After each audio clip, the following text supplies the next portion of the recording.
खिलाफ विपक्ष को एकजुट करने में जुटे हैं। इसी कड़ी में केजरीवाल पंजाब के सीएम भगवंत मान और दूसरे आप नेता बुधवार को लखनऊ पहुंचे। केजरीवाल ने सपा मुखिया अखिलेश यादव से मुलाकात की। इसके बाद एक संयुक्त प्रेस कॉन्फ्रेंस को संबोधित किया।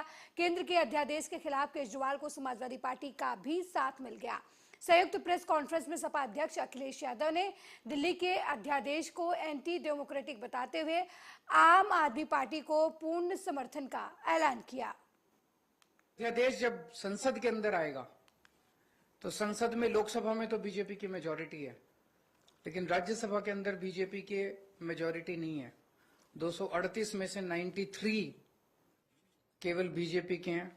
तो अगर सारी नॉन बीजेपी पार्टियां मिल जाएं तो इस अध्यादेश को हराया जा सकता है, इसे गिराया जा सकता है। और अगर ये अध्यादेश गिर गया तो आप ये मान के चलिए कि 2024 का सेमीफाइनल हो जाएगा। राज्यसभा के अंदर अगर इनका अध्यादेश बिल नहीं बन पाता और हार जाता है, पूरे देश में बहुत स्ट्रांग मैसेज जाएगा कि मोदी सरकार दोबारा नहीं आ रही है।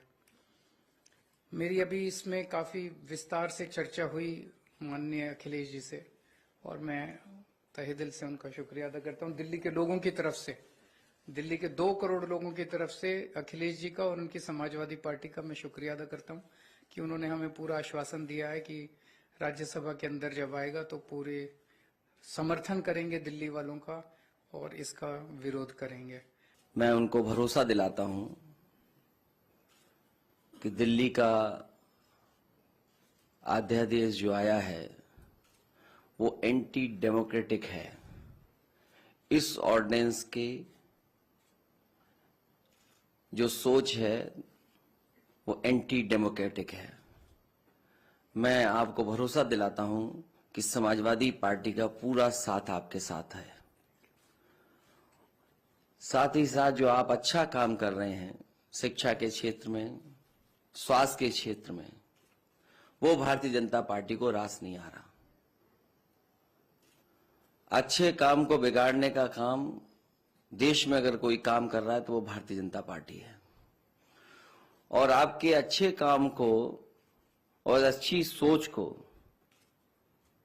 देख करके घबरा रहे हैं। उन्हें लग रहा है कि दिल्ली की जनता कहीं 7 बटे सन्नाटा न कर दे बीजेपी को, इसलिए आपके खिलाफ ये ऑर्डिनेंस आया है। मैं आपका सहयोग करूंगा, साथ दूंगा। हमारे जितने भी सदस्य हैं वो आपके साथ होंगे। ये लड़ाई 140 करोड़ लोगों के अधिकारों को बचाने की है। एक तरफ तो हम biggest democracy in the world कहते हैं देश को, और दूसरी तरफ लोकतंत्र पर अध्यादेश की कुल्हाड़ी चलती है। गवर्नर के जरिए तंग किया जाता है। अगर इनकी सरकार बीजेपी की किसी राज्य में इलेक्शन से ना बने तो ये बाई इलेक्शन से बना लेते हैं। उनके 30-40 खरीद लो, बाई इलेक्शन करा लो, सुबह सुबह 3 बजे उठाओ गवर्नर को, ओथ लो, उसके बाद देखते रहो क्या होता है। ये आदत पड़ गई है इनको, ऐसा कई बार कर चुके हैं। और गवर्नर्स को ऑर्डर है, अगर 2-3 दिन उन्होंने चुनी हुई सरकार को तंग नहीं किया तो फिर फोन आता है कि आपको किसके लिए भेजा है वहां पे, आप तंग क्यों नहीं कर रहे इलेक्टेड गवर्नमेंट को। तो इलेक्टेड और सिलेक्टेड में फर्क जो है वो देश को करना है। दिल्ली के लोग भी उसी तरह से वोट डालते हैं जैसे यूपी के डालते हैं, पंजाब के डालते हैं। दिल्ली के लोगों, दिल्ली के मंत्री भी वही संविधान की ओथ लेते हैं। दिल्ली के मंत्री, दिल्ली के मुख्यमंत्री वही संविधान को फॉलो करते हैं। पंजाब में भी वही होता है। और दिल्ली देश का दिल है। वहां दिल्ली में मूल निवासी जो है दिल्ली में पूरे देश के हैं। यूपी से बहुत से लोग हैं दिल्ली में, पंजाबी बहुत हैं दिल्ली में, कर्नाटका से बहुत लोग हैं दिल्ली में, महाराष्ट्र से हैं, आंध्रा से हैं, उड़ीसा से, बंगाल से, देश के हर हिस्से से लोग दिल्ली में रहते हैं। तो इसका मतलब इन्होंने पूरे देश पर कुल्हाड़ी चलाई है। चलो ये तो एलजी कर रखा है कि फुल स्टेट नहीं है, एलजी वहां पे सरकार रहेगी।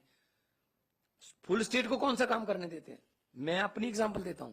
पंजाब में 117 में से 92 हमारे विधायक हैं, और हमने इस बार बजट सेशन बुलाने के लिए राज्यपाल को पत्र लिखा। उन्होंने कहा जी मैं बजट सेशन बुलाने के लिए आपको इजाजत नहीं दूंगा, पहले आप मेरा ये काम करिए, ये काम करिए। तो हम सुप्रीम कोर्ट गए। सुप्रीम कोर्ट ने कहा कि आपको बजट सेशन बुलाने के लिए इजाजत देनी पड़ेगी। उसके बाद कहा राज्यपाल ने कि जो भाषण मुझे लिख के दिया है, जो विधानसभा में पढ़ना होता है, कहता उसमें मैं माई गवर्नमेंट नहीं कहूंगा। वहीं महाराष्ट्र में 56 साल के व्यक्ति ने उसके साथ लिव इन में रह रही 32 साल की महिला पार्टनर की हत्या कर दी। मीरा रोड पर एक घर में बदबू की सूचना मिलने पर जब वहां जाकर देखा गया तो महिला का शव मिला।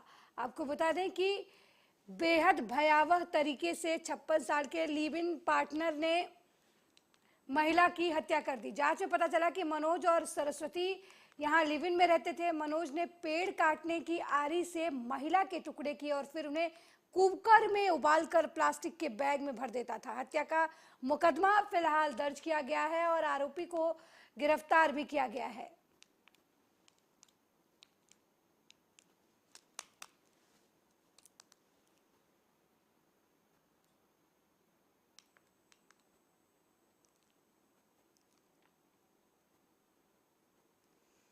वह मंदिरों के शहर में बने प्रदेश के पहले तिरुपति बालाजी के मंदिर के कपाट वीरवार को भक्तों के लिए खोल दिए गए। इसके बाद से भक्तजन भगवान वेंकटेश्वर की पूजा अर्चना कर सकेंगे। बुधवार को मंदिर में 8 और 6 फुट की भगवान वेंकटेश्वर की मूर्ति प्रतिष्ठापित की गई। आपको बता दें कि वीरवार को उपराज्यपाल की मौजूदगी में मंदिर के कपाट भक्तों के लिए खोल दिए गए। तिरुपति बालाजी का मंदिर सिद्धार्थ के मजीन गांव में 62 एकड़ जमीन पर 32 करोड़ की लागत से तैयार किया गया है। बुधवार को आंध्र प्रदेश से आए 45 के करीब विद्वानों ने पूजा अर्चना कर वैदिक मंत्रों के साथ मूर्तियां प्रतिस्थापित की। इस दौरान काफी संख्या में भक्त पहुंचे थे।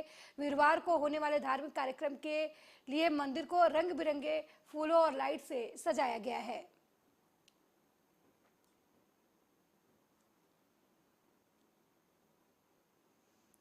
वहीं स्टेटस पर औरंगजेब की फोटो पोस्ट करने को लेकर कोल्हापुर में दंगे जैसे हालात हो गए हैं। हिंदुत्व संगठन सड़कों पर उतर आए हैं। संबंधितों से जल्द कार्रवाई करने को कहा गया। इन्हीं सबकी पृष्ठभूमि में संजय राउत ने शिंदे फडणवीस सरकार पर जमकर निशाना साधा है। संजय राउत ने संभाजीनगर में मीडिया से बात करते हुए कहा कि शिंदे फडणवीस सरकार के दौरान औरंगजेब की तस्वीरों को कैसे नचाया जा रहा है। संजय राउत ने यह भी कहा कि ऐसा सवाल पूछना आपकी सरकार की नाकामी है। संजय राउत ने आगे कहा कि महाराष्ट्र के कुछ हिस्से में कोल्हापुर में दंगे जैसी स्थिति पैदा हो गई है। संभाजीनगर में यही स्थिति उत्पन्न हुई थी। हिंदुत्ववादी संगठन कोल्हापुर की सड़कों पर उतर आए हैं। ऐसी तस्वीर बन गई है कि कुछ युवकों ने विवादित स्टेटस रखा है, औरंगजेब की तस्वीर पोस्ट कर दी है और ये दंगा भड़क गया है। मैं संभाजीनगर में बैठकर बात कर रहा हूं कि हमने औरंगजेब को इसी मिट्टी में गाड़ दिया। ये वो भूमि है जहां पर औरंगजेब को दफनाया गया। अगर कोई औरंगजेब के भक्त है और औरंगजेब की तस्वीरों के साथ नाचते हैं तो उन्हें महाराष्ट्र में रहने का कोई अधिकार नहीं। आसपास के कोल्हापुर की अगर आप बात करें तो आप किसी नियंत्रण में कोल्हापुर की जनता इस दंगल में शामिल नहीं है। मेरी जानकारी कोल्हापुर के बाहर से लोग लाए गए उनकी खराब करना। राज्य के गृह मंत्री को मेरा आह्वान है कि अगर आपके पास इंटेलिजेंस नहीं है तो हमारे पास से जानकारी ले लीजिए कि बार बार इस राज्य में दिल्ली के मुख्यमंत्री अरविंद केजरीवाल और दिल्ली के उपराज्यपाल विनय कुमार सक्सेना ने पूर्वी दिल्ली में गुरु गोविंद सिंह इंद्रप्रस्थ विश्वविद्यालय का उद्घाटन किया। इससे पहले दिल्ली की शिक्षा मंत्री आतिशी ने विश्वविद्यालय की जानकारी देते हुए बताया कि 388 करोड़ रुपए की लागत से 19 एकड़ में बने आईपी यूनिवर्सिटी के शानदार ईस्ट कैंपस में 2400 छात्रों को वर्ल्ड क्लास शिक्षा मिल सकेगी। कैंपस में 21वीं सदी की जरूरतों को ध्यान में रखते हुए कोर्सेज को डिजाइन किया गया है, जहां robotics, automation, design and innovation जैसे अत्याधुनिक कोर्सेज के साथ छात्रों को रोजगार के लिए तैयार किया जाएगा।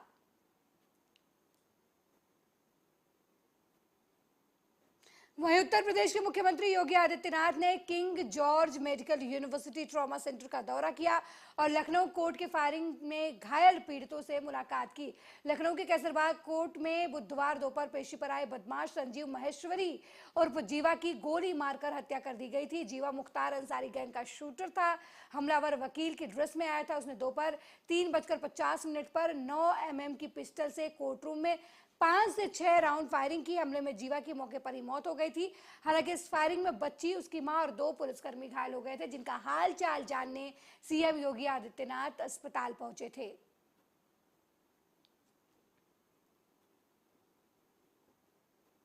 वहीं भारतीय रिजर्व बैंक की मौद्रिक नीति समिति ने चालू वित्त वर्ष में ब्याज दरों को स्थिर रखने का क्रम जून बैठक में बरकरार रखा है। तीनों बैठकों में रेपो रेट फिर से नहीं बढ़ाया गया है। इस तरह रेपो रेट अभी भी 6.50% ही है। रिजर्व बैंक के गवर्नर शक्तिकांत दास ने गुरुवार को MPC की बैठक के बाद प्रमुख फैसलों की जानकारी दी। RBI गवर्नर ने बताया कि मौद्रिक नीति समिति के सदस्यों ने रेपो रेट को स्थिर रखने का फैसला लिया है। इससे पहले अप्रैल महीने में रिजर्व बैंक की मौद्रिक नीति समिति की पहली बैठक हुई थी। इस बैठक में भी नीतिगत दरों को स्थिर बनाए रखने का फैसला लिया गया था। उससे पहले RBI ने महंगाई को काबू करने के लिए लगातार रेपो रेट को बढ़ाया था। ब्याज दरों को बढ़ाने की शुरुआत पिछले साल मई महीने में हुई थी। तब रिजर्व बैंक MPC ने आपात बैठक कर रेपो रेट को बढ़ाने का फैसला लिया था। मई 2022 में RBI ने लंबे अंतराल के बाद रेपो रेट में बदलाव किया था। महंगाई को काबू करने के लिए रिजर्व बैंक ने मई 2022 से लेकर फरवरी 2023 तक 6 बार रेपो रेट में बढ़ोतरी की और इस तरीके से यह बढ़कर 6.50% तक पहुंच गया।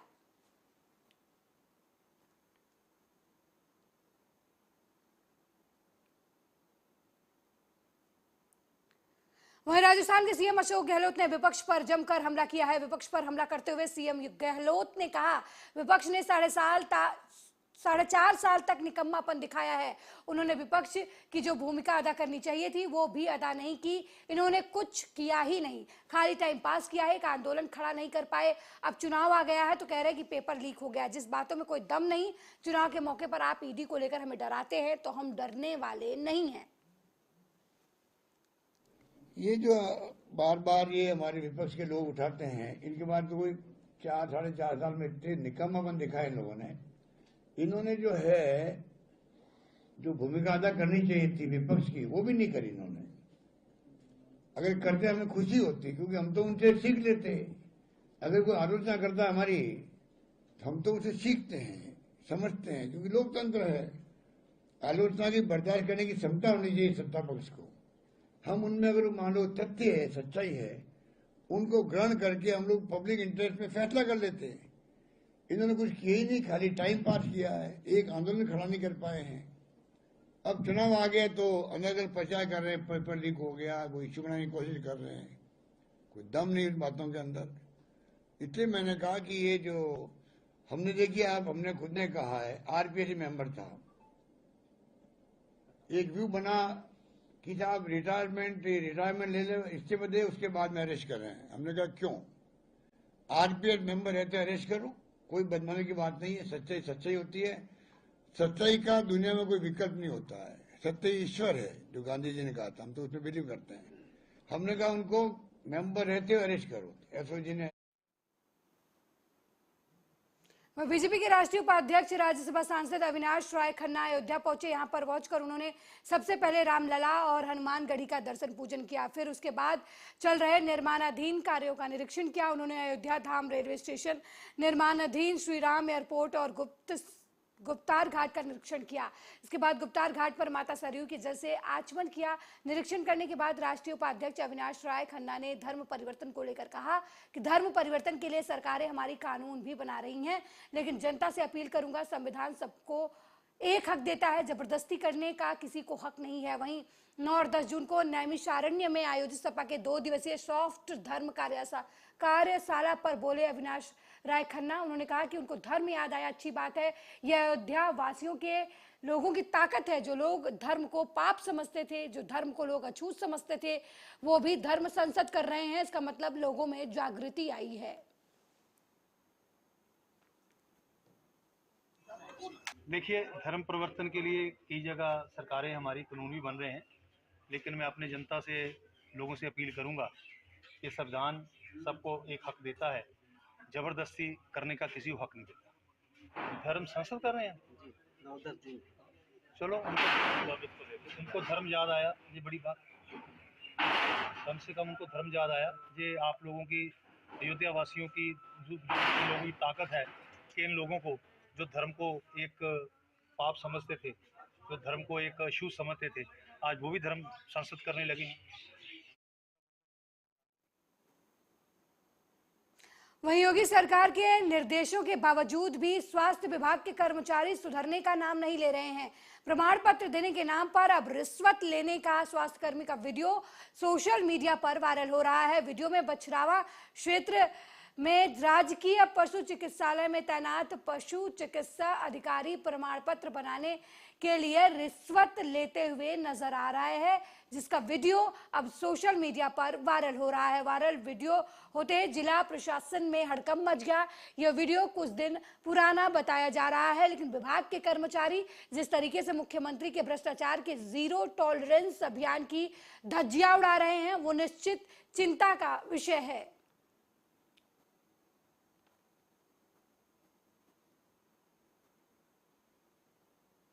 अगली खबर गाजियाबाद से है, जहां गाजियाबाद के लोनी कोतवाली क्षेत्र की गिरी मार्केट में तेज रफ्तार कार ने बाइक सवार लोगों को टक्कर मार दी। घटना के तुरंत बाद आसपास के लोगों ने कार सवार युवकों में से 2 युवकों को पकड़ लिया। सभी युवक शराब की नशे में थे। जानकारी पाकर मौके पर पहुंची पुलिस ने घायल युवक और महिला को सिवेन हॉस्पिटल में भर्ती कराया, जिन्हें गंभीर चोटें आई हैं। वहीं कार सवारों को गिरफ्तार कर मामले की पूछताछ कर रही है। मैंने देखा इधर से उधर तो एक वैगनार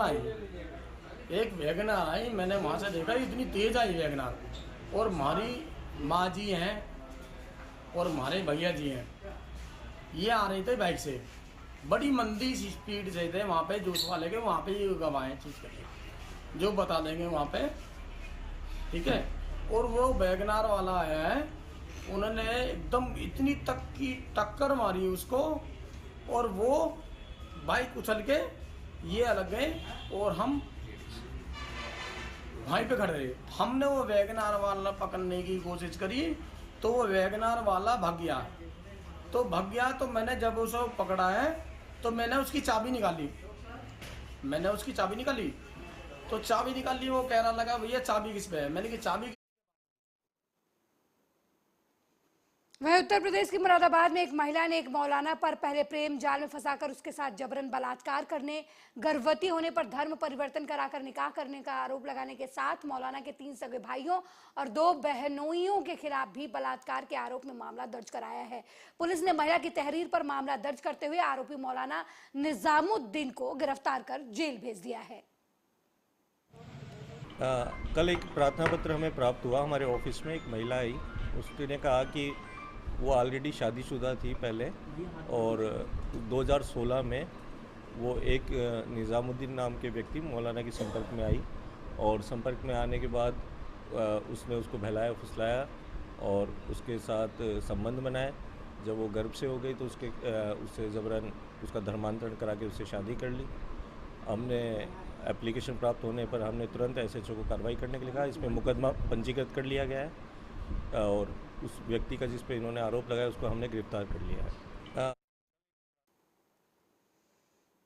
नए भटिंडा में बीते कुछ दिन पहले धमकी भरे पत्र बरामद हुए थे। इस पत्र में भटिंडा की अलग अलग जगहों पर बम धमाके करने की धमकी दी गई थी, जिसमें Bathinda bus stand, railway station, Mittal mall, Adesh अस्पताल और अलग अलग जगहों पर धमाके करने की बात इस पत्र में सामने आई थी। 7 जून 2023 को धमाके करने की बात जो है वो पत्र में लिखा हुआ था, जिसके बाद भटिंडा के एसएसपी ने जानकारी देते हुए बताया कि भटिंडा जिले की अलग अलग जगहों पर भटिंडा पुलिस को तैनात किया गया है। विशेष तौर पर पत्र में लिखी गई जगहों पर चेकिंग अभियान चलाया जा रहा है। भटिंडा जिले में अब तक किसी भी प्रकार की कोई घटना नहीं हुई है। पुलिस द्वारा अपनी ड्यूटी लोक सुरक्षा के लिए सही ढंग से की जा रही है।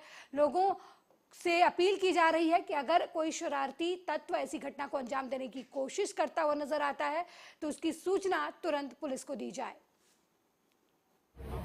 लगातार देखो ਤੁਸੀਂ ਪਿਛਲੇ ਹਫਤੇ ਤੋਂ ਜਿਹੜਾ ਹੈਗਾ ਸਾਡੀ ਏਰੀਆ ਡੋਮੀਨੇਸ਼ਨ ਐਕਸਰਸਾਈਜ਼ ਜਾਰੀਆਂ ਹੈਗੀਆਂ ਨੇ। ਆਪਾਂ ਸਰਚ ਆਪਰੇਸ਼ਨ ਵੀ ਕਰਾ ਰਹੇ ਹਾਂ, ਫਲੈਗ ਮਾਰਚਸ ਵੀ ਕਰਵਾ ਰਹੇ ਹਾਂ, ਨਾਕੇਬੰਦੀ ਵੀ ਕਰਵਾ ਰਹੇ ਹਾਂ। ਔਰ ਜਿਹੜੀ ਉਹ ਚਿੱਠੀਆਂ ਪ੍ਰਾਪਤ ਹੋਈਆਂ ਸੀਗੀਆਂ ਉਹਨਾਂ ਨੂੰ ਲੈ ਕਰਕੇ ਆਪਾਂ ਪੂਰੀ ਤਰੀਕੇ ਦੇ ਨਾਲ ਸੰਜੀਦਾ ਹੈਗੇ ਆ ਔਰ ਅੱਜ ਵੀ ਸਾਡੇ ਜਿਹੜੇ ਹੈਗੇ ਨੇ ਜਿਹੜੇ ਡੋਮੀਨੇਸ਼ਨ ਐਕਸਰਸਾਈਜ਼ ਹੈਗੀ ਆ ਆਪਰੇਸ਼ਨਸ ਹੈਗੇ ਨੇ ਉਹ ਜਾਰੀ ਹੈਗੇ ਤੇ ਮੈਂ ਇਹੀ ਕਹੂੰਗਾ ਕਿ ਤੁਸੀਂ ਆਪਣੇ ਵੱਲੋਂ ਜਿਹੜਾ ਹੈਗਾ ਲੋਕਾਂ ਨੂੰ ਇਹ ਮੈਸੇਜ ਕੈਰੀ ਕਰੋ ਕਿ ਕੋਈ ਵੀ ਇਸ ਤਰੀਕੇ ਦੀ ਇਨਫੋਰਮੇਸ਼ਨ ਮਿਲਦੀ ਹੈਗੀ ਹੈ ਸਾਡੇ ਨਾਲ ਸਾਂਝੀ ਕਰਨ ਤਾਂ ਜੋ ਆਪਾਂ ਬਣਦੀ ਕਾਰਵਾਈ ਉੱਤੇ ਕਰ ਸਕੀਏ। ਇਹਦੇ ਵਿੱਚ 7-8 ਜਗ੍ਹਾ ਦਾ ਜਿਹੜਾ ਹੈਗਾ ਜ਼ਿਕਰ ਕੀਤਾ ਗਿਆ ਸੀਗਾ ਅਸੀਂ ਸਾਰੀ ਜਿਹੜੀ ਜਗ੍ਹਾ ਹੈਗੀਆਂ ਨੇ ਹੋਰ ਵੀ अगली खबर बुलंदशहर से है, जहां थाना अहमदगढ़ के गांव कन्हैरा निवासी शहजाद नाम के एक व्यक्ति के तहरीर के बाद एक महिला का शव कब्र से खोदकर बाहर निकाला गया। इस दौरान खुर्जा एसडीएम और क्षेत्राधिकारी सहित पुलिस बल मौके पर मौजूद रहे। कब्र खोदकर निकालकर महिला के शव को पोस्टमार्टम के लिए भेज दिया गया। आपको बता दें कि मृतका के पिता ने 10 मई को ससुराल वालों पर उनकी बेटी इमराना की हत्या कर शव दफनाने का आरोप लगाया था, जिसके बाद पुलिस ने शव को कब्र से बाहर निकाला। फिलहाल पुलिस इस पूरे मामले में छानबीन कर रही है। देखिए इसमें मौत के कारण स्पष्ट नहीं है। इसी कारण से जो इनके परिवारजन थे उनके अनुरोध पर जो है नियमानुसार ये जो शव है इसको कब्र से निकाला गया है और इसको अग्रेतर कार्रवाई हेतु पोस्टमार्टम के लिए भेजा जा रहा है ताकि इससे जो है जो भी कारण है मृत्यु के उसका पता लगाया जा सके। देखिए इसमें मौत के कारण वहीं भारतीय कुश्ती संघ के प्रमुख ब्रजभूषण शरण सिंह के खिलाफ यौन उत्पीड़न के मामले की जांच पूरी होने वाली है। दिल्ली पुलिस की एसआईटी ब्रजभूषण के खिलाफ 2 मामलों की जांच रिपोर्ट अगले हफ्ते अदालत में सौंप सकती है। समाचार एजेंसी पीटीआई ने इस बारे में जानकारी दी है। दिल्ली पुलिस के अधिकारियों ने पीटीआई को बताया कि एसआईटी अब तक की अपनी जांच के तहत 180 से अधिक लोगों से पूछताछ कर चुकी है। ब्रजभूषण शरण सिंह के ऊपर 7 महिला पहलवानों ने यौन उत्पीड़न का आरोप लगाया है। इनमें से एक महिला नाबालिग पहलवान है जिसकी शिकायत पर सिंह के खिलाफ पॉक्सो एक्ट के तहत मामला दर्ज किया गया था। इस मामले में देश के नामी पहलवान ब्रजभूषण के खिलाफ प्रदर्शन कर रहे हैं और उनकी गिरफ्तारी की मांग कर रहे हैं।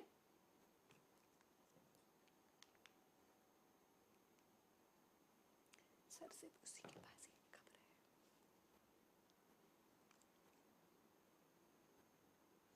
वहीं प्रधानमंत्री नरेंद्र मोदी के कार्यकाल का 9 साल पूरा होने के उपलक्ष्य में बीजेपी के कई कार्यक्रम चलाए गए। इसी क्रम में पार्टी ने कार्यकर्ताओं के साथ टिफिन पर चर्चा करने का कार्यक्रम शुरू किया। कानपुर देहात के अकबरपुर रनिया विधानसभा क्षेत्र के बहरी स्थित शोभन मंदिर में भी एक बैठक का आयोजन किया गया।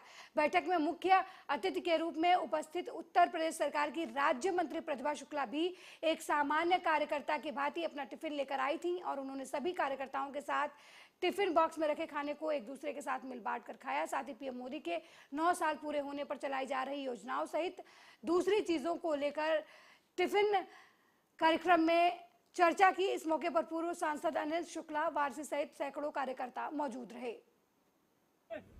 हल निकाल करके राम मंदिर निर्माण तेजी से चालू है और मैं समझता हूँ कि 24 में ये दर्शन के लिए सबके लिए खुल जाएगा। सर्वप्रथम तो धन्यवाद देंगे अपने प्रधानमंत्री जी का और मुख्यमंत्री जी का, तो उन्होंने कहा कि टिफिन पर परिचर्चा करा जाए। पहले ज़माने में कहावत होती थी कि जब हम साथ बैठ के खाना खाते हैं या भोजन करते हैं उस समय जो वार्तालाप होती है एक घनिष्ठता होती है और भी सभी जगह सभी जातियाँ सभी वर्ग के लोग एक साथ मिलकर समरसता का व्यवहार होता है। तो जो टिफिन का कार्यक्रम इसी उद्देश्य को लेकर किया गया था और ये कहा गया था जो अपना पर्यटन स्थल हो विधानसभा का वहाँ पर जाकर करना है। वहीं मोदी सरकार के 9 साल पूरे होने पर कानपुर देहात के नगर पालिका पुखराया बैंक्वेट हॉल में भारतीय जनता पार्टी की संयुक्त मोर्चा सम्मेलन का आयोजन किया गया, जिसमें कानपुर बुंदेलखंड के क्षेत्रीय अध्यक्ष प्रकाश पाल, यूपी सरकार में कैबिनेट मंत्री राकेश सचान और बीजेपी जिला अध्यक्ष सहित कई बीजेपी पदाधिकारियों ने कार्यक्रम में हिस्सा लिया। वहीं मोदी सरकार ने 9 साल पूरे होने पर संयुक्त मोर्चा सम्मेलन को संबोधित करते हुए प्रकाश पाल ने कहा कि भारतीय जनता पार्टी ने इस 9 सालों में गरीबों के लिए कई कल्याणकारी योजनाएं चलाई। केंद्र और यूपी सरकार की तरफ से योजनाओं की जानकारी दी। और कार्यकर्ताओं को बधाई भी देता हूं कि उन्होंने जैसे कानपुर देहात की सीमा प्रारंभ हुई वहां से लेकर के दर्जनों जगह बड़ी भव्य तरीके से हमारे नवनिर्वाचित अध्यक्ष जो आज पहली बार हमारी विधानसभा में आए उनका भव्य स्वागत और भी मोर्चों के कार्यकर्ताओं ने किया। लेकिन मोदी जी ने जो काम किए हैं उनके कारण से जब से मोदी जी आए, क्या 2014, 2017, 2019, 2022, बीच में 17 में नकली चुनाव, अभी 23 में नकली चुनाव, 6 चुनाव में। वहीं भारतीय जनता पार्टी के राज्य मंत्री नरेंद्र कश्यप स्वतंत्र प्रभार व्यापारी सम्मेलन करने मुरादाबाद के बिलारी पहुंचे। नारायण शैली बैंकेट हॉल में सभा को संबोधित करते हुए उन्होंने बीजेपी सरकार के 9 साल होने पर बीजेपी की उपलब्धियां गिनाई। उन्होंने कहा कि बीजेपी केंद्र सरकार द्वारा जनता को तमाम तरह की योजनाएं प्रधानमंत्री नरेंद्र मोदी के नेतृत्व में जनता को दी गई। साथ ही इन योजनाओं के बारे में बात करते हुए राज्य मंत्री नरेंद्र कश्यप स्वतंत्र प्रभार ने यह भी कहा कि जनता बीजेपी सरकार के विकास कार्यों को देखकर वोट देती है। नरेंद्र मोदी जी के 9 वर्षों के कामयाब उपलब्धियों को जनता के बीच में सेवा, सुशासन और गरीब कल्याण योजनाओं को लेकर भारतीय जनता पार्टी प्रदेश के आम जनमानस के बद्ध है। आज भारतीय जनता पार्टी की ओर से बिलारी में व्यापारी सम्मेलन के माध्यम से हम लोगों ने व्यापारियों से संवाद किया है। प्रदेश और देश की सरकारों के द्वारा व्यापारी, कारोबारी, उद्योगपतियों के हित में जो लाभकारी योजनाएं हैं उन पर चर्चा की है। खुशी की बात है कि जब से देश की कमान आदरणीय प्रधानमंत्री नरेंद्र मोदी जी ने संभाली है, तब से लगातार अर्थव्यवस्था मजबूत हुई है, विकास गतिमान हुआ है। वहीं सेशन कोर्ट के अंदर कोर्ट रूम में हुई हत्या के बाद पूरे प्रदेश में अदालतों की सुरक्षा के निर्देश दिए गए। मामला लखनऊ सेशन कोर्ट का है, जहां कल मुख्तार अंसारी के करीबी कहे जाने वाले संजीव महेश्वरी उर्फ जीवा की SC/ST कोर्ट के अंदर गोली मारकर हत्या कर दी गई थी। लेकिन जिस तरीके से हत्या आरोपी अधिवक्ता की ड्रेस में कोर्ट रूम के अंदर आए और जघन्य हत्याकांड को अंजाम दिया, उसके बाद कानून व्यवस्था पर सवाल उठने लगे। शासन के निर्देश पर अब पुलिस महानिदेशक ने उत्तर प्रदेश की सभी अदालतों की सुरक्षा बढ़ाए जाने के निर्देश दिए हैं। वहीं रायबरेली सत्र न्यायालय में प्रवेश के लिए 3 गेट हैं और सुबह से ही पुलिस प्रशासन की तरफ से न्यायालय के तीनों गेटों पर भारी मात्रा में सुरक्षा कर्मी मौजूद हैं और सभी की सघन तलाशी करने के बाद ही अदालत के अंदर उन्हें प्रवेश दिया जा रहा। लखनऊ में गैंगस्टर कोर्ट के अभियुक्त की हत्या की गई, उसी के कारण जो है यहाँ पर पूरे प्रदेश में ही लगातार जो है चेकिंग की जा रही है। इसी परिप्रेक्ष्य में अधिवक्ताओं की भी चेकिंग हो रही है। हत्यारे अधिवक्ता की ड्रेस पहन कर आए थे। पहली बार अधिवक्ताओं की तलाशी हो रही है, किस तरह? नहीं, ठीक है, लगातार इस तरह घटनाएं हो रही हैं। अधिवक्ता जो हैं कि ड्रेस पहन करके लोग आ रहे हैं और हत्या करके चले जा रहे हैं। मेरे साथ इस बुलेटिन में फिलहाल इतना ही। देश दुनिया की तमाम खबरों को देखने के लिए देखते रहिए आर्या न्यूज़। नमस्कार।